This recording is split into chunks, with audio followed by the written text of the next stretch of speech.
여러분 안녕하십니까? 프레스룸 라이브의 구경호입니다. 7월 15일 월요일 오늘 이슈부터 살펴보겠습니다. 어제 유세 도중 피습당한 트럼프 전 미국 대통령 관련해 사살된 총격 용의자의 차량과 집에서 폭발물이 발견됐습니다. 수사 중인 FBI는 해외 테러 세력과 연관은 없고 용의자 단독 범행인 것으로 잠정 결론을 냈습니다. 건재를 날린 트럼프는 전당대회 유세를 강행하겠다고 밝혔고 바이든 대통령은 이틀 연속 대국민 연설을 통해 통합을 거듭 강조했습니다. 병원을 떠난 전공의들의 사직 처리가 오늘 완료됩니다. 현재까지 전체 8%만 복귀한 가운데 오늘까지 복귀 의사를 밝히지 않으면 자동으로 사직 처리가 됩니다만 복귀 움직임은 많지 않은 것으로 알려지고 있습니다. 자, 저희는 60초 뒤에 돌아오겠습니다.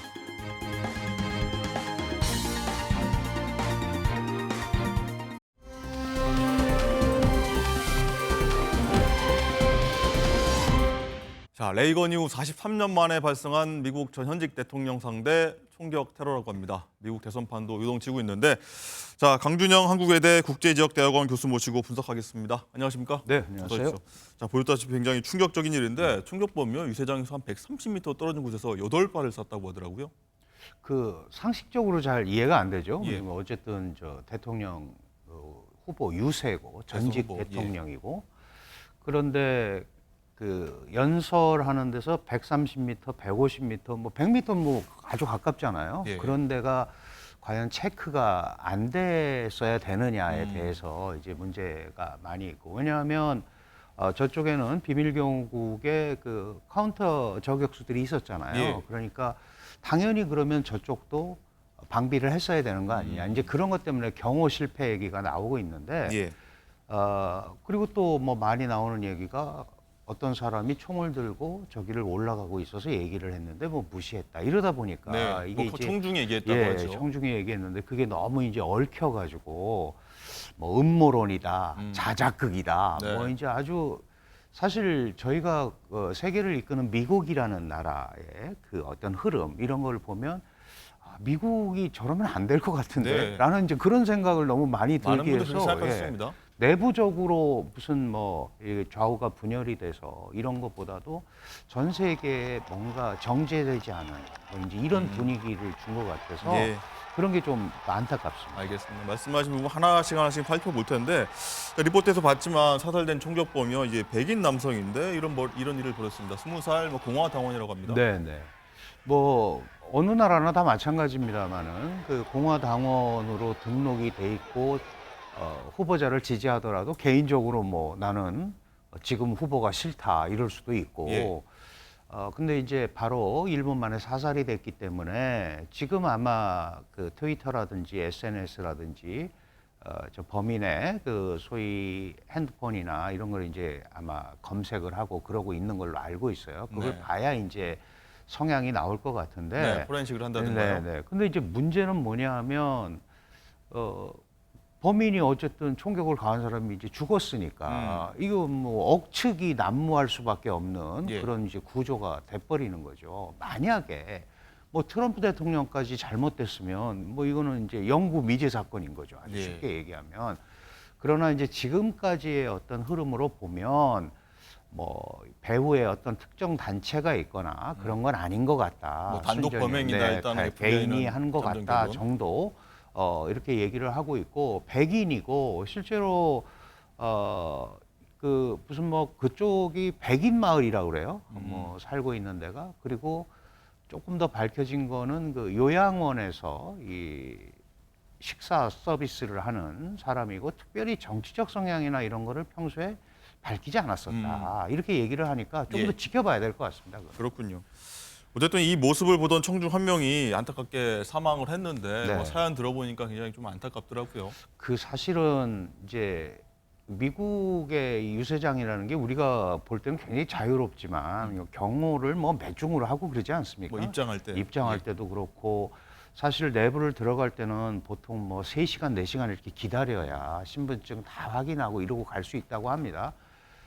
그런데 이제 우리나라하고 좀 다른 게 이제 미국 같은데 우리는 이 단상 뒤에는 보통 오픈을 안 하거든요. 맞습니다. 한국 유세장은 이렇게 앞을 보고 얘기하는데 요 아까 자료 화면에서도 보셨다시피 뒤에 저렇게 돼 있고 그러니까 꽉꽉 차 있습니다. 네, 어디서 날라오면 그냥 그 선상에 있다가 이렇게 맞은 거죠. 그 수많은 사람이 있는데 뭐 누가 이거를 뭐 이 고인한테 대한 예의는 아니지만 왜 예. 하필 그때 거기 있어서 이렇게 됐느냐. 네. 뭐 이런 것도 있고 그럼 가족도 같이 네, 갔었다니까. 안타깝습니다. 혼자서 그렇게 되니까 정말 그 사실 민주주의의 꽃인 정치 참여 이거 하러 간 거잖아요. 예. 그런데 저렇게 이 소위 저격 선상에 있는 바람에 이렇게 당해서 너무 좀 가슴이 아프죠. 맞습니다.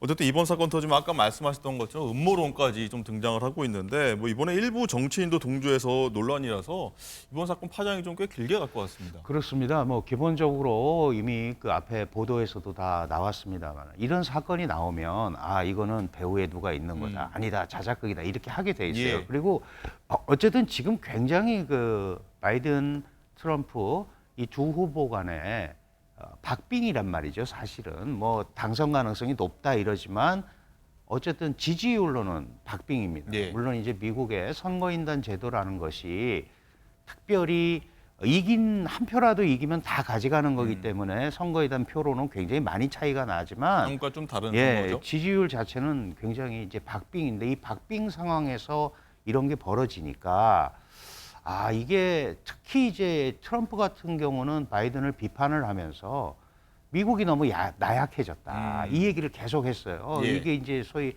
아프가니스탄 철군 같은 거가 대표적이거든요. 그런 식으로 하면 푸틴이나 시진핑을 절대 상대할 수 없다. 그래서 내가 해야 된다. 이런 얘기를 했었고. 미국을 그다음에 다시 위대하게 예. 이런 표어도 가고요. 그다음에 뭐 불법 이민. 그래서 문제가 복잡하지 않냐. 그러니까 내가 그래서 막으려는 거다. 그다음에 바이든 인플레이션 이거 잘못 만들어서 미국 경제 망쳤다. 이제 이걸 얘기한 거예요. 그런데 지금 아까도 보셨습니다마는 뭐 그게 연출됐다 뭐 이런 차원이 아니고 원래 뭐 성향이 그럴 수도 있죠. 꿋꿋하게 이게 미국을 위해서 우리가 다시 단결해야 된다. 이런 메시지를 주는 데는 아주 트럼프 입장에서는 매우 성공을 했고 바이든은 아시다시피 지난번 이 후보 토론회에서 사실 굉장히 실망스러운 모습을 보였고 그래서 뭐 후보 교체론까지 나오잖아요. 예, 거세게 이뤘죠. 네. 그런데 그거에 비해서 트럼프 대통령은 매우 강인한 이미지를 보여줬기 때문에 그리고 이제 곧 있다가 이런 것 때문에 뭐가 나오냐 하면 원래 트럼프는 이렇게 강인하게 미국을 위해서 애쓰는 사람인데 바이든 진영에 의해서 범죄자가 돼버렸다. 이제 이런 메커니즘이 계속 앞으로 싸울 수밖에 없는 그런 구조입니다. 그래서 이 파장은 뭐 많은 분들은 이렇게 얘기하시죠. 트럼프로 뭐 굳어진 것 같다 그러는데 아직도 110일이나 남았습니다. 네, 많이 남았습니다. 아직도 110일이나 남았고 총기 가져야 된다고 하는 그 얘기 때문에 또 피해를 봤잖아요. 네. 그러니까 이제 저런 문제들이 앞으로 어떻게 될 건지. 오히려 바이든은요.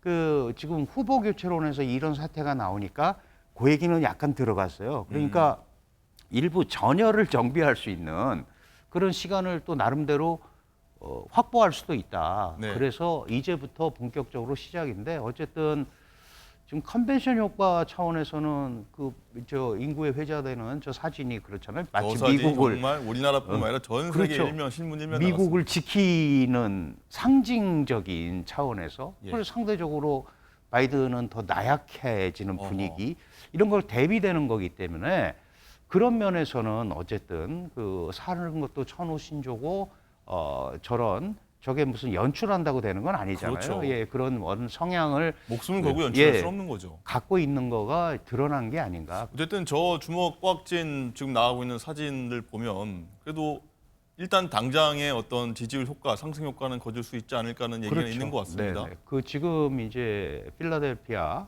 이제 뭐 펜실베니아, 특히 이제 이번에 유세한 데가 원래 민주당 텃밭이에요. 네. 그런데 이제 한 번 졌다 이겼습니다. 1% 이겼다가 0.8% 지고 그게 이제 그러니까 요번에 다시 찾아와야 되는 거거든요. 네. 그러니까 그만큼 중요한 지역이에요. 이 지역이. 그래서 상징성이 좀 있습니다. 그럼 이제 왜 가서 저렇게 하느냐 하면 확고하게 소위 집토끼들을 확고하게 잡아놔야 되는 그런 흐름 때문에 가서 이 유세를 하고 도망가지 못하게 하는 거거든요. 이제 그런 차원에서 본다면 이 펜실베니아 이번에 간 것이 또 저런 게 났기 때문에 경합주라고 그러잖아요. 우리가 예. 스윙 스테이트 뭐 이번에 6, 7개 정도 하는데 후보가 바뀌고 안 바뀌고 간에 41개, 한두 개 주는 똑같습니다. 누가 바뀌어도. 그런데 예. 이제 그 움직이는 경합주들 중에서도 이 펜실베니아가 아주 중요한 핵심 지역이기 때문에 여기에서 트럼프의 지지세를 자기 지지세를 이렇게 확고하게 결집시키는 데는 또 일정하게 성공을 했죠. 그러면 바이든 입장에서 펜실베니아를 내주면 승리하기가 굉장히 어렵습니다. 어허. 예, 그러니까 뭐 지금 뭐 여러 가지 계산이 나오는데 네. 만약에 바이든이 이 주에서 이기면 뭐 2표 차인가로 선거인단이 이기고 네. 그렇지 않으면 지고 뭐 이런 아주 초박빙 시나리오까지 나오고 네. 있거든요. 그런 면에서 보면 이게 트럼프가 승기를 잡았을 가능성이 있는 것 같다. 이렇게 현재로서 그런 이렇게 분석이 얘기를 나옵니다. 하는 거죠. 예. 앞으로 어떻게 갈지는 알겠습니다. 모르겠습니다. 예. 네네. 어쨌든 바이든은 뭐 나약함이라고 말씀하셨고요. 트럼프는 강인함 이렇게 두 개 말씀드린 대비가 되는 것 같은데 바이든도 총격 관련해서 규탄 성명을 내면서 본인의 입장을 내놓은 게 있는데 오늘 얘기입니다. 듣고 오시죠.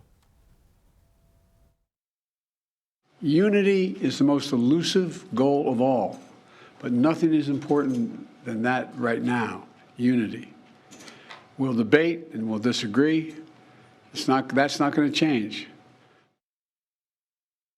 네, 바이든 대통령 일단은 뭐 이제 좀 불리하다 현재로서는 이런 네. 관측이 많이 나오는데 일단 트럼프 대통령 전 대통령 보면은 또 실법한데 오히려 더 건재를 가시려고 하는지 전당대회 이제 하루 이틀 앞으로 다가왔지 않습니까? 그렇습니다. 공화당? 네. 뭐 강행하겠다고 합니다. 이거는 또 어떻게 좀 분석해야 될까요? 강한 지도자 상을 보여주는 거죠. 이게 계속해서 나는 바이든 같이 나약하지 않다. 사실 바이든 대통령도 그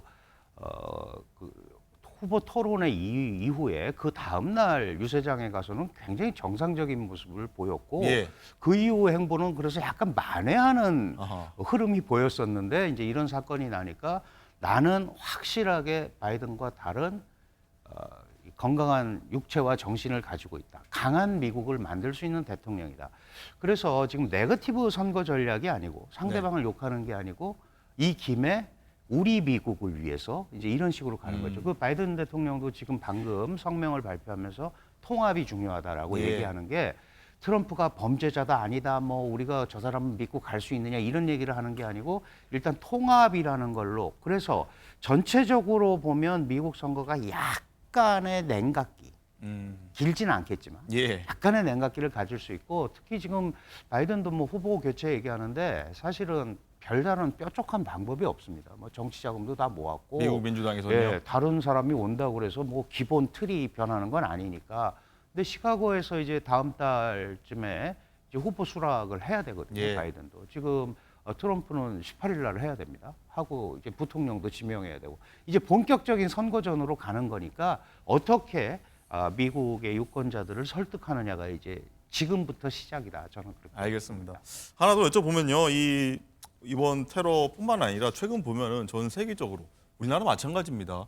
전세적으로 정치인 테러가 많이 있지 않습니까? 뭐 혐오 정치라는 얘기도 있고 각양각색의 분석이 나오고 있는데 미국만 보면 실제 분위기는 어떻습니까? 이게 거의 뭐 증오 정치 수준이죠. 지금 왜 그러냐면 이 민주당과 공화당의 노선이 원래 다른 데다가 트럼프는 좀 더 독특했잖아요. 그 전에 예. 우리가 알던 기성 정치인들과는 다르게 좀 더 이제 독특한 시스템을 짰고 결정적으로 선거에서 지고 그해 1월 6일에 의사당에 난입을 했잖아요. 그런 일이 그걸 있었죠. 많은 사람이 보고 시민들이 난입을 하는 사태. 예, 이 미국의 의회 정치도 끝났구나. 뭐 가장 민주적이라고 하는 그러면서 그 이후에 지금 미국에서 가장 큰 핵심이 어떻게 하면 국민들을 통합시키느냐가 문제입니다. 이거는 바이든이 재선이 돼도 마찬가지고 트럼프가 다시 대통령이 돼도 마찬가지거든요. 결국 이런 문제들을 해결하지 않으면 이거는 미국의 가치를 강조하는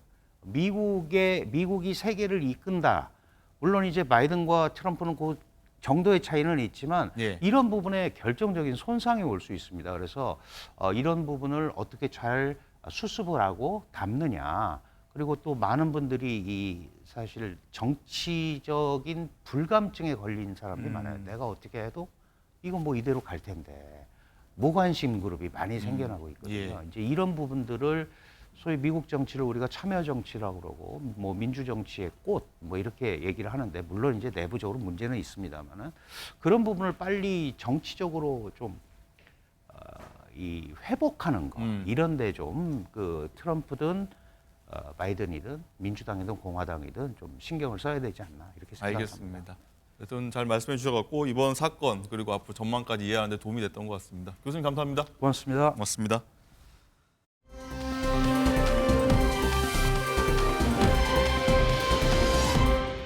네, 정치권 소식도 살펴보겠습니다. 자, 현재 정치는 여야 전당대회로 한창이죠. 자, 국회에 나가 있는 취재기자 연결해서 자세한 분위기 살펴보겠습니다. 자, 민지숙 기자. 자, 먼저 국민의힘 보면은 주말 사이에 한동훈 후보의 독주 막고자 나경원, 원희룡 후보 간의 단일화론이 굉장히 이슈로 떠올랐었는데 구체적인 움직임 오늘 나온 게 있습니까?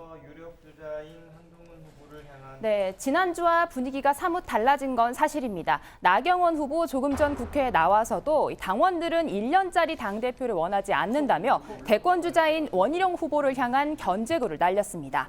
나경원 후보가 원희룡 후보를 앞서는 여론조사 결과가 나오면서 공세에 나선 모양새인데요.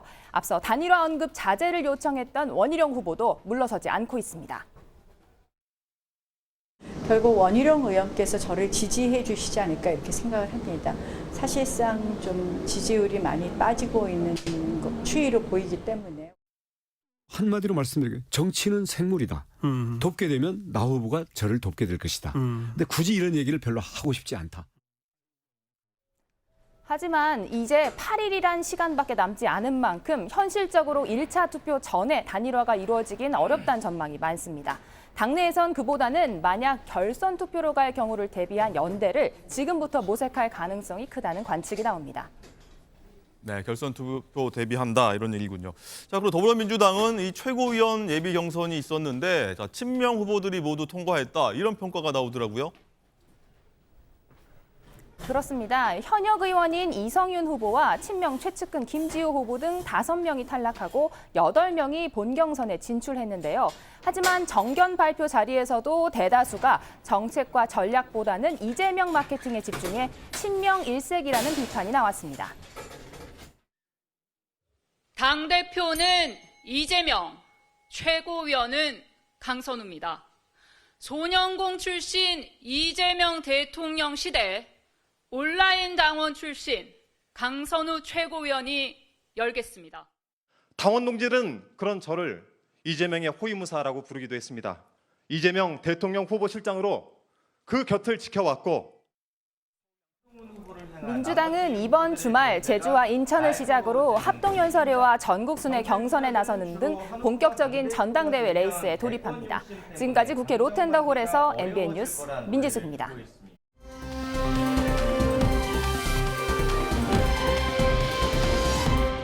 네, 관련 내용은 정치 전문가들 모시고 좀 더 깊숙이 들어가도록 하겠습니다. 안녕하십니까? 예, 안녕하세요. 어서 오십시오. 자, 민지숙 기자가 전한 것처럼 8일 앞으로 다가온 국민의힘 전당대회입니다. 한동훈 때리기에 나섰던 후보들이 주말 사이엔요, 잠시 멈추고 이 얘기를 솔솔 꺼냈습니다. 영상으로 확인하시죠.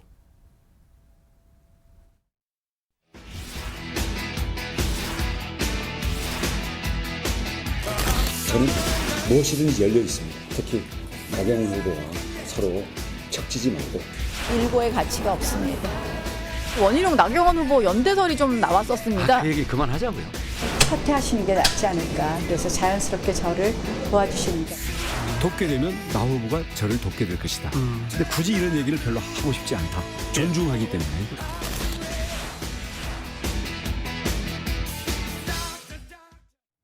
예, 쭉 보셨는데 조정욱 변호사님, 일단은 복수의 여론조사를 이렇게 살펴보면은 1강 한동훈, 2강 원희룡 나경원, 뭐 1약 윤상현 정도로 일단 굳어지는 모양새긴 한데 아직 뭐 정해진 건 아닙니다만 분위기만 보면 그런데 일단은 주말 사이에 단일화 얘기가 좀 나왔습니다. 원희룡, 나경원 후보가 서로 자신을 도와라, 내가 가겠다, 국표 들어와라 이런 얘기입니다. 제가 보기에 단일화는 합니다. 합니까? 예. 다만 이거 결선 투표가 있다는 전제하에 예. 그리고 이거 2등 후보로 단일화 될 거예요. 1등이 과반을 못한다는 전제로. 한동훈 위원장이 1차에서 끝내버리면 단일화국이 뭐고 없고요. 예. 지금 1차에서는 단일화가 어려워요. 물리적으로 이제 그 시간도 안 되고요. 네, 조금 전 민주적 기자 리포트 보신 것처럼. 그리고 이게 무엇보다 당심을 이게 여론조사로 정확하게 알기가 어렵습니다. 예. 당원들에게 여론조사를 해가지고 이게 단일화를 해야 되는데 예. 여러 가지 이제 그 응답률이라든지 지역별 여러 가지 분포상 정확하게 그 단일화할 수 있는 여론이 없어요. 예. 이 말은 이게 1차에서 결과를 이게 봐야 단일 후보가 논다 이거죠. 누가 이게 2등할지 모른단 말이에요. 예. 따라서는 단일화는 하되 그 결선 투표에 있다는 전제하에 그럼 이게 누구 쪽으로 2등 쪽으로 그러니까 원희룡 후보가 2등이 되면 그쪽으로 단일화되고 예. 나경원 후보가 2등이 되면 그쪽으로 되는 아마 그런 단일화가 될 겁니다. 그렇군요. 거기에 윤상현 의원도 뭐 그쪽으로 갈 거예요. 그래서 이제 그 다 단일화 같이 된다면 다 같이 단일화하는 거예요. 반대면 이제 그 나경원, 원희룡, 윤상현 이렇게 3대 1로 예. 이렇게 아마 결선 투표 된다면 예. 그래 될 거예요. 그렇군요. 성치훈 부의장님, 일단은 보면은 처음에 원희룡 후보가 맨 처음에 이 전당대회 들어가면서 먼저 연대 얘기를 냈었다가 나경원 후보는 아니 그런 얘기 왜 하냐라고 했었는데 주말 사이에 또 나경원 후보가 먼저 연대 얘기를 하거든요. 이거 어떤 전략이라고 봐야 됩니까? 이 판세가 어떻게 좀 돌아가고 있다고 봐야 됩니까? 지금 전체적인 판세가 한동훈 후보가 1등을 달리고 있는 건 변하지 않고 예. 있는데 지금 물론 오차범위 안에 있습니다. 아직 오차범위 안에서 2등의 이 흐름이 약간 오묘하게 좀 바뀌고 있습니다. 그래서 나경원 후보는 몇 가지의 본인이 좀 앞서기 시작한 2등으로 나오는 여론조사 지표에 좀 고무된 것 같고요. 거기서 자신감을 얻고 이제 본인으로 단일화해야 된다는 목소리로 좀 바꾸고 있는 것 예. 같습니다. 근데 그렇게 흘러가게 된 계기는 결국 지금 어대한이라는 분위기는 바뀌지 않고 있는데 결국 저는 원희룡 후보의 뭐 자충수 자책골이 좀 컸다고 봅니다. 지금 국민의힘 전당대회를 바라보고 있는 뭐 외부에서 보는 시각조차도 이거 너무 전당대회가 아닌 분당대회 넘어서 해당대회까지 가는 것 아닌가 이런 우려 섞인 목소리들이 많이 나오고 있는데 아무래도 그 중심에 그걸 이끌고 있는 사람이 원희룡 후보라는 여론이 높아지다 보니까 예. 그런 것들이 반영된 것으로 보이고요. 아무래도 원희룡 후보가 지금 사실 이번 그 이전에 국토부 장관도 했지만 그 이전까지 좀 제주도시를 하면서 조금 중앙 정치에서 좀 벗어나 있었거든요. 예. 그렇기 때문에 정치를 어떤 스타일로 하는지를 사람들이 잘 모르고 있었습니다. 과거에 남원정 소장파이던 스타일만 기록하고 있다가 예. 이번에 이제 중앙정책 이렇게 어떻게 보면 다시 재기한 원희룡 후보의 모습이 이전의 소장파 모습이 아닌 너무 네거티브를 주도하는 모습 이런 거에 좀 실망감들이 좀 반영이 좀 달라졌다. 되면서 예 그러면서 지금 여론조사가 좀 엎치락뒤치락 여전히 뭐 오차범위 아닙니다만 그 변화의 흐름 속에서 나경원 후보의 입장이 좀 바뀐 게 아닌가 그렇게 보고 있습니다. 그렇군요. 서 변호사님 어떻게 보십니까? 나경원 후보 지지율이 조금 다소 좀 오른 모습을 보이고 있는데 뭐 성치훈 부의장이 말씀하신 그런 맥락이라고 이해해야 될까요? 어떨까요? 그렇죠. 지금은 이제 그 여러 가지로 이제 워낙 원희룡 후보하고요 한동훈 후보 측에서 워낙에 그 과열될 정도로 경쟁하다 보니 예. 상대적으로 이제 그 나경원 후보가 이제 그 좀 이게 지지율이 오르는 건 사실이죠. 토론도 이제 그 나경원 후보 좀 잘했다 이런 이제 평가도 있고요. 그리고 이제 그 아무래도 양쪽 다 싸우다 보면 이게 또 양쪽 다 양비론도 나오거든요. 예. 그 점에서 이제 그 처음에는 원희룡 후보가 상당히 적극적이게 다니라. 근데 왜 자 본인이 2등 본인 쪽 되니까. 근데 지금은 나경원 후보가 좀 적극적인 게 본인이 볼 때는 이게 이제 2등 할 수가 있다. 뭐 이런 이제 자신감이죠. 근데 그게 다 오차범위예요. 그래서 이제 그 결선에서나 가능하지 예. 예선에서는 이게 어렵다는 거죠. 다 그렇군요. 오차범위입니다. 예, 오차범위다. 어쨌든 한동훈 후보는 독주 체제를 일단 달리고 있는 모습이 계속 이어지고 있는데 뭐 나원 연대 뭐 필요 없게 만들겠다. 1차에서 끝내겠다. 이런 자신감이 좀 차 있는 것 같습니다. 목소리 듣고 오시죠. 65% 넘는 역대 최대 전당대회 득표율을 저희가 목표로 하고 있습니다. 단일화 이후에 지지율 변화를 봤을 때 반드시 정치에서 1+1이 2가 된다고는 생각하지 않습니다. 예, 서 변호사님. 한동훈 캠프 대변인, 정광재 대변인 얘기인데 굉장히 자신감 있는 것 같습니다. 저는 이제 개인적으로는요 결선 투표에 갈 걸로 계속 보고 있습니다. 결선 갈 거다. 예. 왜 그러냐면 이제 그 여론조사 상으로 뭐 국민의힘 지지층이나 이런 게 그 과반 넘는 게 노긴 노죠. 예. 그렇지만 이제 그 투표율이 보통 50%대입니다. 투표율이 50% 되면서 그러다 보면 이게 아무래도 조직이 이게 좀 작동합니다. 투표율이 낮으면은 조직력이 한동훈 후보 캠프는 좀 낮을 거다. 한동훈 위원장 측의 그 당협 위원장은 보통 이게 한 17, 18명, 예. 20명 미만으로 이게 보고 있고요. 예. 그러면 이게 나머지 국회의원들은 외관상은 다 중립이지만 심정적으로 이게 어디를 지지할까요? 그렇잖아요. 국회의원 원희룡 캠프 적은 게 그 현역이 62명이라고 본인들 주장입니다. 예. 62명. 근데 아무래도 이게 친윤 의원들이 원희룡 캠프에 많이 가 있거든요. 따라서 이제 그 과연 그런 데서 이게 또 현역 의원이 또 당원들을 이게 다 마음대로 할 수 있는 것도 아니에요. 예. 그래서 여러 개 변수가 많은데 다만 이제 그 저는 투표율은 50% 정도로 보고 예. 그렇다면 이게 여론조사하고는 좀 다를 수 있고 또 이게 투표율이라는 게 있어요. 예. 예를 들면 이제 영남의 당원들이 투표율이 얼마냐, 아니면 이게 수도권은 또 얼마냐 이런 것 따라 이게 변수가 있는데 어제 그 한동훈 캠프 측에서도 이제 그 여론조사한 게 있잖아요. 공표는 못하지만. 뭐 그런 얘기들이 보도가 나왔죠. 아니 여론조사는 했어요. 예. 공표는 못하지만. 근데 그에 대해서 이제 그 지역별 연령별로 이게 보정했냐 안 했냐 이런 논란이 좀 있어요. 했냐 안 했냐. 예. 따라서 지금 여론조사상으로는 이게 그 제가 보기 정확한 당심을 이게 반영하기 어렵다. 실제 옛날에 그 이준석 나경원 붙을 때도 여론하고 이게 다르게 당원들이 나경원 이겼거든요. 그러니까 나경원 후보나 이게 원희룡 후보 측은 당원들이 특히 영남권 당원들 예. 이쪽에 당심을 모르기 때문에 아마 결선 간다고 지금 보고 있는 거죠. 까봐야 한다 이런 예, 말씀이시고요. 그렇습니다. 성친 부위장님, 어쨌든 이 투표를 저조하면 한동훈 후보에게 불리하다 이런 의견을 서 변호사님 말씀하셨는데 동의하십니까? 뭐 그렇게 볼 수도 있는데 왜냐하면 전통적 지지층이나 전통적 조직력이 아무래도 친윤을 중심으로 한동훈 후보보다는 다른 후보들에게 가 있기 때문인데요.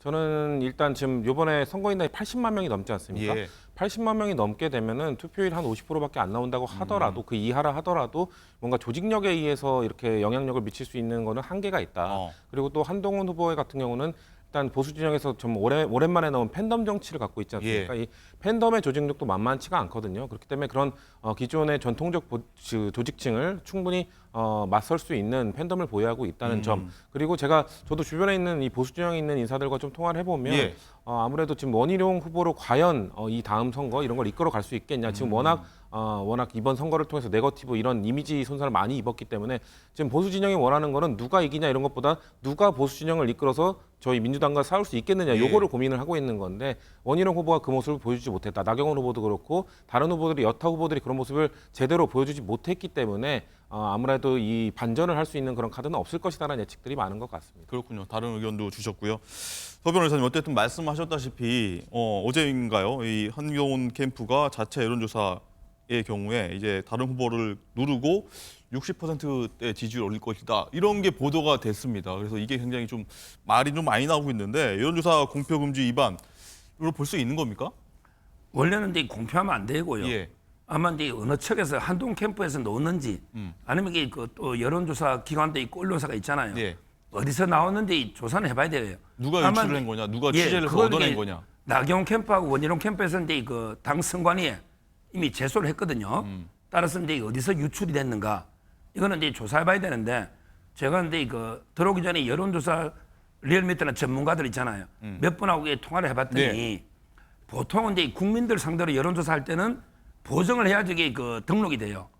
무슨 말이냐면 이게 응답이 지역별로 인구라든지 여러 가지로 연령별로 보정을 한다는 거죠. 예. 실제 응답률이 다 다르니까. 근데 보정 안 하면 이게 등록이 안 된다고 합니다. 근데 이것도 과연 이게 보정된 조사인지는 좀 의문이 든다는 거죠.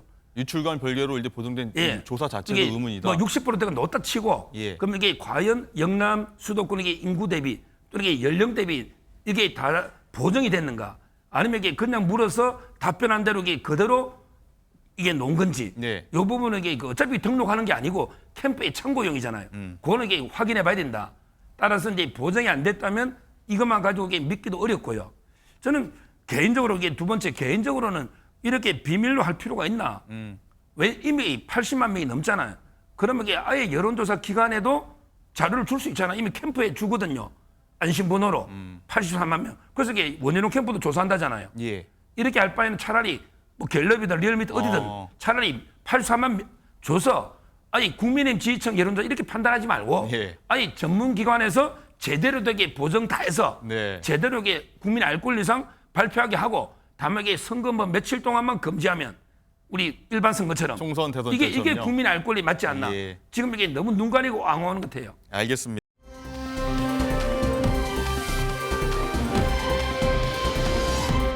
자, 어제 전당대회 최고위원 예비 경선이 열렸는데 총 8명의 후보로 좀 압축이 됐습니다. 후보들 일제히 이재명 지키자라고 강조를 했는데 그 목소리부터 들어보겠습니다. 이재명 정부 만들 수 있습니다. 중원에 점령하는 선봉장이 돼야 되지 않겠습니까? 당대표는 이재명, 최고위원은 강선우입니다. 소년공 출신 이재명 대통령 시대 우리는 지금 이재명 구출작전, 인질 구출작전을 폐하는 상황에 와 있습니다. 당원 동지들은 그런 저를 이재명의 호위무사라고 부르기도 했습니다. 다 친국민, 친민주당을 그렇게 표현한 걸 겁니다. 네, 성채훈 부의장님. 후보들이 다 이재명 얘기를 했고 이재명 대표는 전 대표는 그냥 친국민을 얘기한 거다라고 좀 말을 좀 아끼는 모습이었는데 이게 보니까 지난번에 이재명 전 대표 후보 출마 기자회견 당시에 이 8명 최고위원들 모두 사진을 찍었던 분들이 일단은 경선을 통과한 건데 공교롭다고 봐야 됩니까? 뭐 친명 마케팅이 통했다고 봐야 됩니까? 뭐 근데 사실 친명 마케팅을 안 하고 있는 분은 없고요. 네. 그때 출마 선언할 때 5분이 섰었는데 지금 김지호 전 부실장, 김주호 후보만 떨어졌습니다. 원외. 근데 사실상 지금 원내의 강세가 그냥 이어졌다라고 보는 것이 맞을 것 같고요. 지금 원내에서는 이성윤 의원 한 분 떨어진 건데 아무래도 다른 현직 의원들 붙으신 8명에 비해서 정치 경험이 짧기 때문에 그런 것들이 반영되지 않았을까라는 말씀을 드리고 싶고 그리고 뭐 친명 마케팅 지금 당이 지금 모르겠습니다. 지금 위기라고 인식하지 않고 있는 사람들이 봤을 때는 지금은 이재명 전 대표 차기 대권 후보를 중심으로 똘똘 뭉쳐야 된다라는 지금 목소리가 크게 나오고 있기 때문에 모두가 친명 마케팅을 하고 있는 건데요. 근데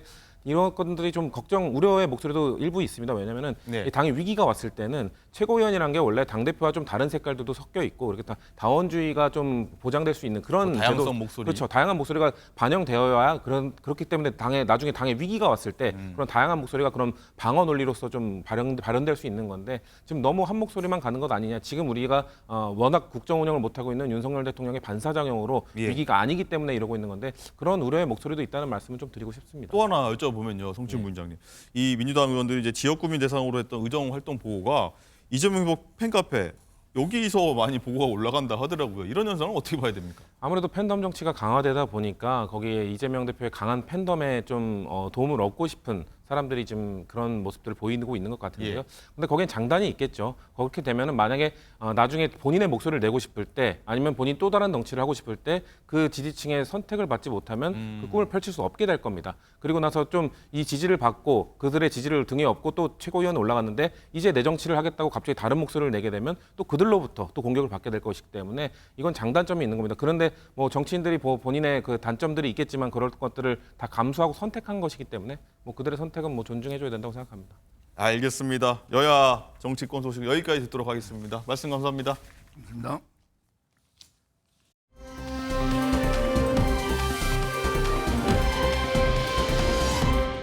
네, 지금부터는 사건 전문가와 자세히 살펴보도록 하겠습니다. 안녕하십니까? 안녕하십니까? 어서 오십시오.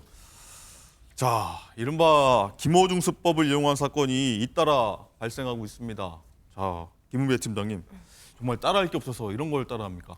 그렇습니다. 저 가수 김호중 씨를 기소할 때 음주운전을 뺐지 않습니까? 예. 그 수법을 따라하는 사람들이 늘어나고 있는데 실제적으로 보게 되면은 뭐 11일 날 대전 중부에서 화물차 운전 기사분이 옆에 동승자가 있었어요. 교통사고를 냈습니다. 그러면 교통사고를 내면은 뭐 112 신고를 해서 해야 되는데 불구하고 차를 놓고 도주를 했어요.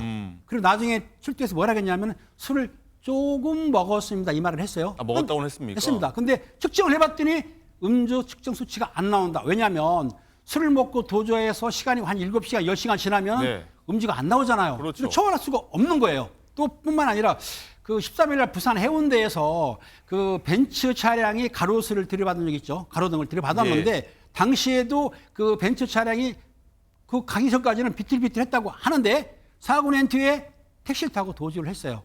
그럼 나중에 측정해보면 나옵니까? 안 나옵니까? 그렇죠. 여기 안 나오는데 문제가 뭐냐면 김우중 가수를 기소를 할 때 검찰에서 위험운전 치상죄를 했지만은 도로교통법상 음주 운전에 대해서는 기소를 안 했어요.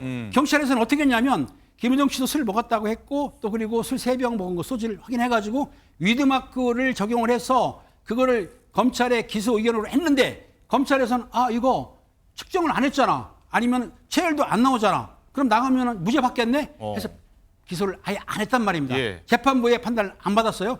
이러다 보니까 일반인들이 볼 때는 저러면은 사고를 했어도 측정만 하면 되네? 다 도망가겠죠. 체일만 빠지면 되네? 도망가죠. 예. 그러면 앵커분도 만약에 음주하면 안 되지만 안 되죠. 됐어요. 그러면은 걸리면 큰일 나니까 어떻게 하겠어요?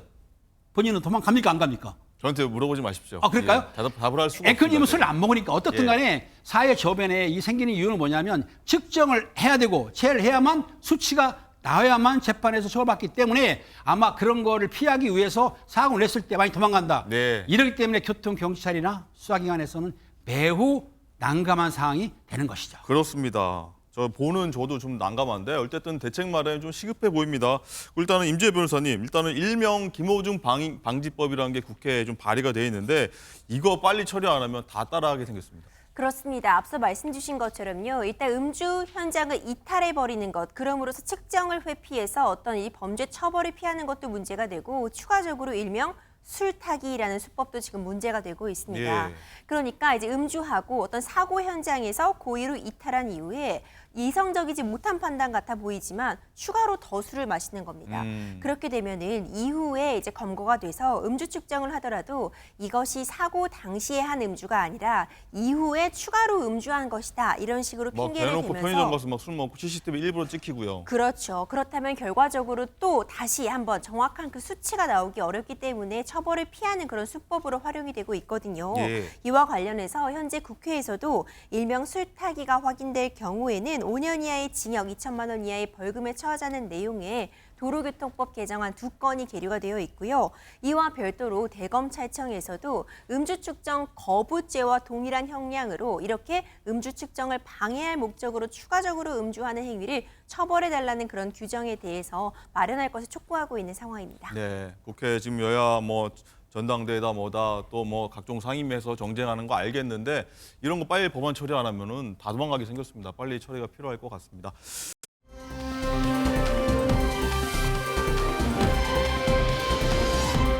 자, 다음 사건도 볼 텐데요. 자, 주말에 분노를 자아내게 했던 사건입니다. 태권도장에 갔던 5살 아이가요.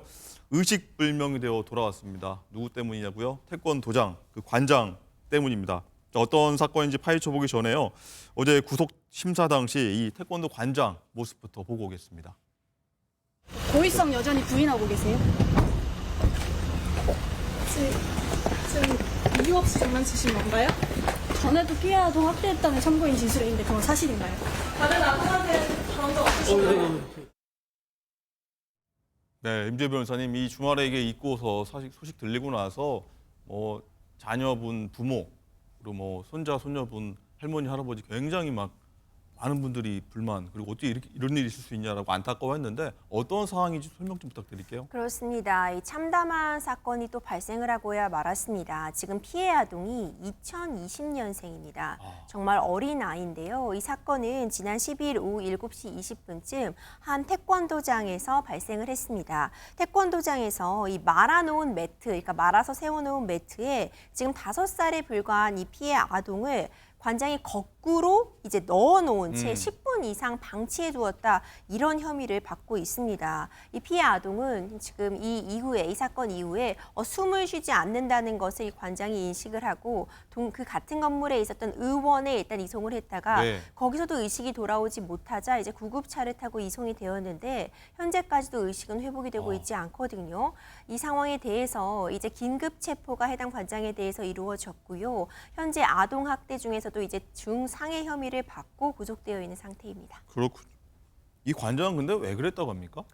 그렇죠. 매트에 왜 넣었다고 합니까? 일단 지금까지 상황으로는 고의성을 부인하고 있습니다. 그러니까 아이를 벌 주려는 의도라던가 아니면 고의로 어떤 학대의 고의를 가지고 이렇게 말아놓은 매트에다가 거꾸로 세워 넣어둔 것은 아니다. 이렇게 본인은 주장을 하고 있고, 그러니까 장난이었다. 그러니까 장난이었다고요? 그렇죠.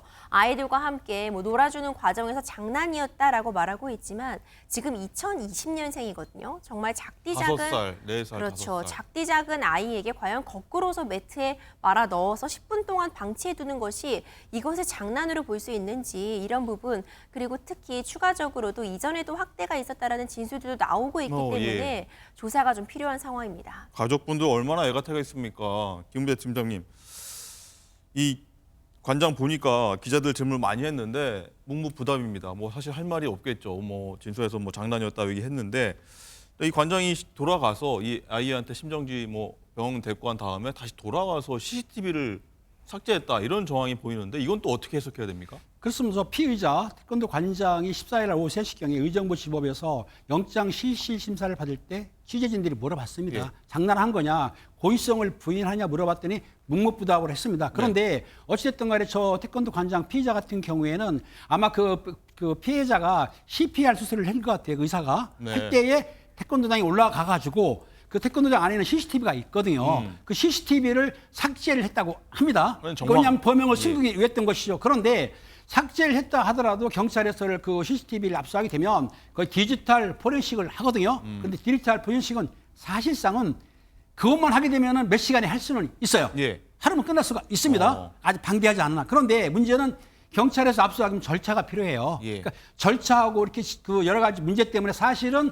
그 디지털 포렌식을 해서 확인되기까지는 한 일주일 정도가 걸리기 때문에 일단은 포렌식 하면 나오면 나옵니까? 복원할 수는 있습니까? 거의 나온다고 봅니다. 웬만하면 제가 보기에는 내가 현직에 있을 때도 그 디지털 포렌식 의뢰하게 되면은 웬만한 건 나와요. 그러니까 저 태권도장 관장 피의자가 삭제를 했다 하더라도 디지털 포렌식 하게 되면은 범죄 정황이 담긴 양상은 나을 것이라고 생각이 듭니다. 그렇군요. 임재 변호사님, 어쨌든 이 아이가 현재 의식이 없는 상태인데 이 말씀하셨지 않습니까? 이 예전부터 이 관장이 조금 뭐 아이들한테 학대를 해왔다, 뭐 이 관장한테 폭행당한 흔적이 있다라고 추가 폭로들이 나오고 있다고요. 그렇습니다. 일단 해당 태권도 학원을 다녔던 그런 학부형이 이제 제보한 내용인데 본인의 아이도 이렇게 학대 정황이 의심되는 그런 상황이 있었다 이런 이야기도 들리고 있고요. 뿐만 아니라 이전에도 아이가 운동하기 싫다고 하자 이 아이를 매트에 넣었다는 그런 목격자의 진술까지도 확보가 된 것으로 지금 전해지고 있습니다. 그렇다면 이것이 일회성 어떤 장난으로 보기에는 이미 그 정도를 넘어선 것으로 판단될 그런 충분한 증거가 있다고 보고요. 이 전반적인 이 상황을 보자면 너무 가혹한 행위였어요. 이 작은 아이에게 거꾸로 세워서 방치해두는 행위. 그것도 장난이었다고. 그렇죠. 10분이 넘는 시간 동안 방치해둔 행위 자체가 정말 크게 문제될 수밖에 없어 보이고요. 그렇기 때문에 수사기관에서도 지금 전수조사가 진행 예정입니다. 다른 피해 사실은 없었는지 이런 부분에 대해서 이 해당 그 태권도장에 다녔던 아이들을 대상으로 모두를 대상으로 해서 기본적으로 이제 인터뷰라던가 이런 참고인 진술 등을 진행할 예정이라고 보니 추가적인 피해 사실이 나오진 않을지 좀 더 지켜볼 필요성이 있을 것 같습니다. 그렇군요. 사실 뭐 저도 아이를 태권도장에 보내고 있어서 이 소식들 듣고 굉장히 좀 놀라서 다시 생각해봐야 되나 이런 생각까지 했는데 물론 이 태권도 관장만이겠죠. 그런 일을 하는 사람들이. 근데 김은배 팀장님 손자도 있으시고 다 하실 텐데 그렇죠. 손녀 보낼 수 있겠습니다. 맘 먹고. 대한민국 국민들이 다 부모들이 사실은 태권도장에 보는 이유가 태권도가 국기 아닙니까? 태권도 보내면은 거기에 마음과 신체를 단련하는 것도 중요한데 태권도 도장을 믿거든요. 신뢰가 됩니다. 그동안 그 아이는 동안에 아이를 충분하게 보호하겠다는 마음으로 보내는 건데 전부는 그렇지 않지만 일부가 이러면은 보내기가 매우 주저하게 되는데 저도 손자들을 보내고 있습니다. 근데 잘하고 있어요. 근데 이런 분들이 한두 명 있으니까 문제가 된 건데 실제적으로 태권도 도장은 신고제거든요. 그리고 아마 그 문화체육관광부에서 1년에 한 번 정도의 아마 교육을 시키는 것 같은데 실제적으로 알아봤더니 교육을 안 시킨다는 거예요. 그래요? 그러니까 아동학대 문제라든지 안전교육을 시켜서 좀 해야 되는데 요거를 안 시키기 때문에 좀 느슨해진 거 아닌가 싶은데 어쨌든 태권도장, 우리 태권도 국기입니다. 그리고 학부모들이 믿고 보내고 신뢰하는 태권도장이기 때문에 앞으로는 이런 일이 없도록 행정지도도 필요하지만은 교육을 시켜서 다시는 이런 일이 생기지 않도록 힘을 써야 되겠습니다. 알겠습니다. 자, 임 변호사님 그리고 어쨌든 나온 혐의가 보면 좀 많은 것 같은데 이 태권도 관장 뭐 어떤 처벌이 예상됩니까?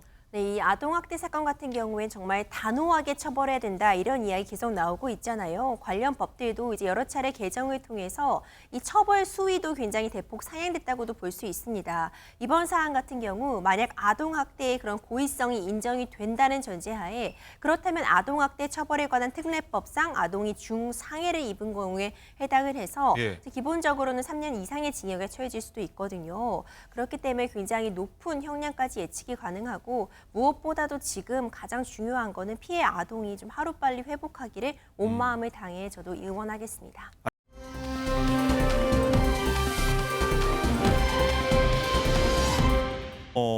어제 밤, 어제 새벽에 나왔던 뉴스 같습니다. 16년 동안 장기 미제 사건으로 남았던 용의자가요. 어젯밤에 경찰에 붙잡혔다는 소식입니다.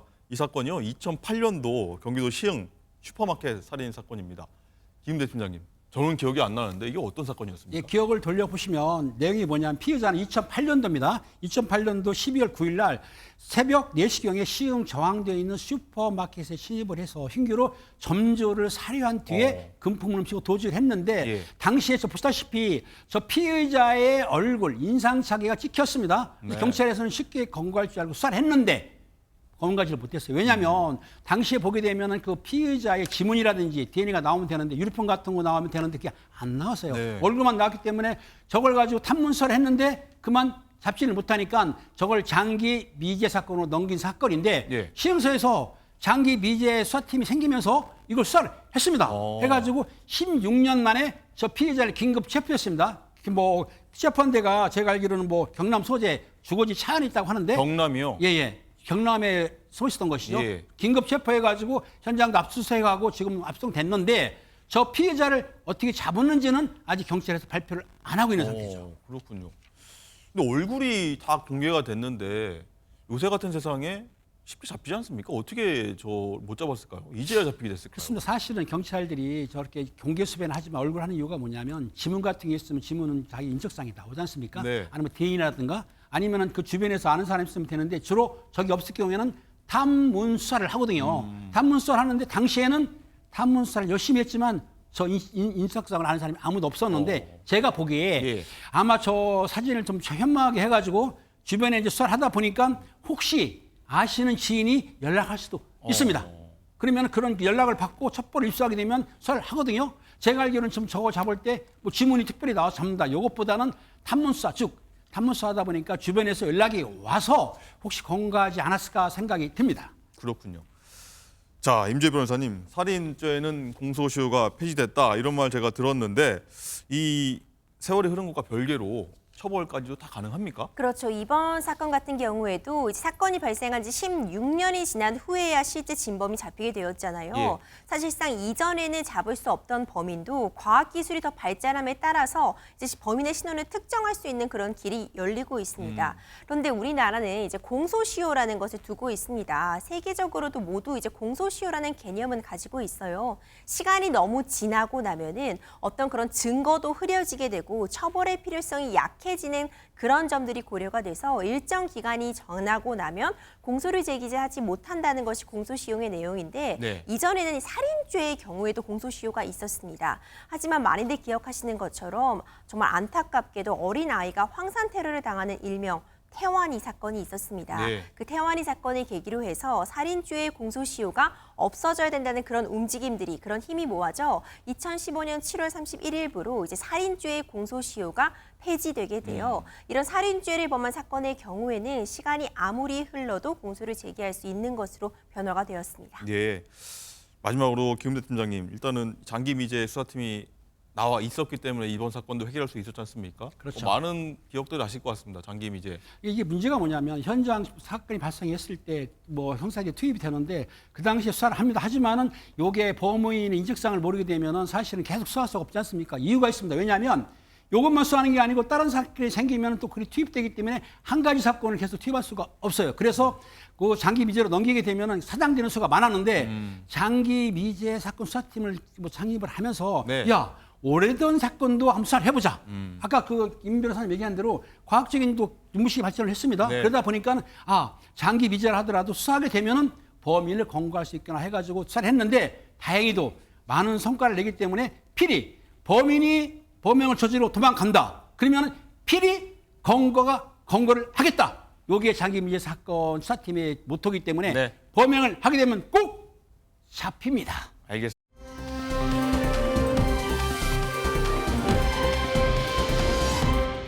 라이브 픽입니다. 1억 천금의 기회를 노릴 수 있지만 하늘의 별 따기만큼 어렵다는 로또 당첨.